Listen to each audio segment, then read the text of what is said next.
Hello दोस्तों, मैं हूं कबीर और स्वागत करता हूं आप सबका इस चैनल पर। तो दोस्तों, आज के इस सेशन में हम लोग इडियम्स, फ्रेजेस और फ्रेजल वर्ब्स पर आधारित कुछ क्वेश्चंस करेंगे। तो चलिए शुरू करते हैं आज का ये सेशन। तो दोस्तों, आज का पहला क्वेश्चन है, every girl aspires to be a lady dash laser.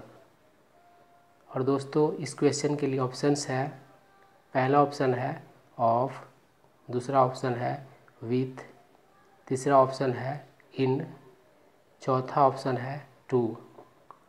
तो दोस्तों, इस क्वेश्चन के लिए सही विकल्प है ए। दोस्तों, एक मुहावरा होता है अ लेडी ऑफ लेजर, और उसका अर्थ होता है वैसी लेडी जिसे कोई काम न करना पड़ता हो। और पुरुष के लिए मुहावरा होता है अ जेंटलमैन ऑफ लेजर, अर्थात वैसा पुरुष जिसे कोई काम न करना पड़ता हो। तो दोस्तों, इस सेंटेंस में एक मुहावरे का प्रयोग किया गया था, जो मुहावरा है अ लेडी ऑफ लेजर। और इस सेंटेंस का अर्थ हुआ कि प्रत्येक लड़की महत्वाकांक्षा रखती है अ लेडी ऑफ लेजर होने का। तो दोस्तों, अगर हम उच्चारण पर ध्यान दें तो ब्रिटिश इंग्लिश में लेजर बोला जाता है। आप लोग जानते ही हैं कि ब्रिटिश इंग्लिश में बहुत सारे वर्ड्स में आर का उच्चारण नहीं किया जाता है। और अगर हम अमेरिकन इंग्लिश की बात करें तो इसे लेजर बोला जाता है। तो पहला क्वेश्चन कंप्लीट हुआ। अब हम लोग दूसरे क्वेश्चन को देखते हैं। दूसरा क्वेश्चन है, he has done his bit so he can watch TV dash leisure. दोस्तों, मैं यहाँ पर थोड़ा सा हिंट दे देता हूँ आप लोगों को, ताकि ये क्वेश्चन समझ में आ जाएगा। डन हिज बीट, इसका अर्थ होता है अपने हिस्से का काम करना। हिज का प्रयोग किया गया है इसकी जगह पर, हर का ही प्रयोग हो सकता है, यानी कि सब्जेक्ट के हिसाब से हिज, हर या कुछ और भी हो सकता है।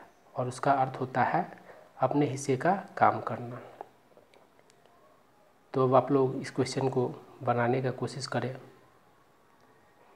इस क्वेश्चन के लिए विकल्प है, पहला वाला इन, दूसरा वाला एट, तीसरा वाला इनटू और चौथा वाला विथ।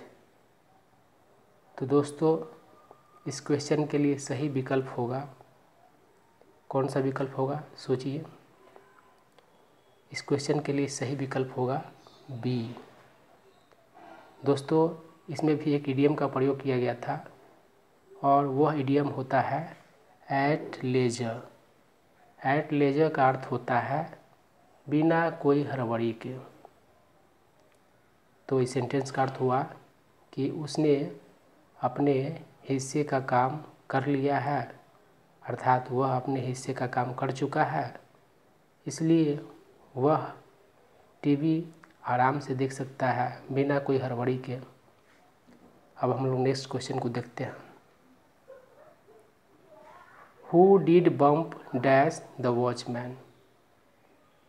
पहला ऑप्शन है एट, दूसरा ऑप्शन है ऑफ, तीसरा ऑप्शन है ऑफ एफ, और चौथा ऑप्शन है विथ। तो दोस्तों, इस क्वेश्चन के लिए सही विकल्प होगा बी। इस क्वेश्चन में एक फ्रेजल वर्ब का यूज हुआ था, और वह था बम्प ऑफ। बम्प ऑफ का अर्थ होता है किसी का मर्डर करना। तो इस सेंटेंस का अर्थ हुआ कि वॉचमैन का मर्डर, हत्या किसने किया। अब हम लोग अगले क्वेश्चन को देखते हैं। The man is very strong and completely fearless dash the bargain. पहला ऑप्शन है इनटू, दूसरा ऑप्शन है एट, तीसरा ऑप्शन है फॉर, और चौथा ऑप्शन है बाई। तो दोस्तों, इस क्वेश्चन के लिए सही विकल्प होगा ए। इसका मतलब होता है इनटू द बार्गेन करके एक मुहावरा बनता है और उसका अर्थ होता है अल्सो या फिर एज वेल। तो इस सेंटेंस का अर्थ हुआ कि आदमी मजबूत और पूर्णतः निर्भीक भी है। इनटू द बार्गेन का अर्थ होता है ऑल्सो। और अमेरिकन इंग्लिश में इन द बार्गेन भी प्रयोग किया जाता है। तो दोस्तों हमारे यहाँ जो एग्ज़ाम्स होते हैं तो ब्रिटिश इंग्लिश को फॉलो किया जाता है। जब क्वेश्चन सेट किया जाएगा तो इनटू और इन दोनों नहीं देगा, कारण कि उससे कन्फ्यूजन क्रिएट होगा। वैसे न्यूज़पेपर में इन द बार्गेन का ही प्रयोग किया गया रहता है। तो इस तरीके से हम लोगों ने चौथा क्वेश्चन को देख लिया। पांचवा क्वेश्चन है the prudent man has an abhorrence for dash extravagance. तो दोस्तों प्रूडेंट का अर्थ होता है विवेकशील और अबॉर्डेंस का अर्थ होता है घृणा। एक्स्ट्रावेगेंस का अर्थ होता है फिजूल खर्ची। दोस्तों इस क्वेश्चन के लिए ऑप्शंस थे पहला वाला फॉर, दूसरा वाला ऑफ, तीसरा वाला विथ और चौथा वाला एट। तो दोस्तों इस क्वेश्चन का सही विकल्प हुआ बी, यानी कि कोई विवेकशील आदमी है उसका फिजूल खर्ची से क्या है, नफरत है। फॉर का प्रयोग नहीं करना है, देखने में लगता है फॉर का प्रयोग होगा, थोड़ा सा जुबान पर कन्वीनियंट लग रहा है। अबॉर्डेंस अपने साथ ऑफ लेकर के आता है। तो दोस्तों ये कुछ क्वेश्चंस थे जो हम लोगों ने डिस्कस किया।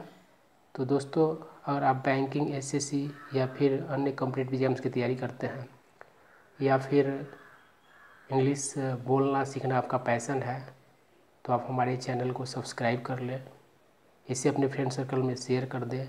कुछ जानना हो या फिर कुछ सुझाव हो तो कमेंट करें। Thank you.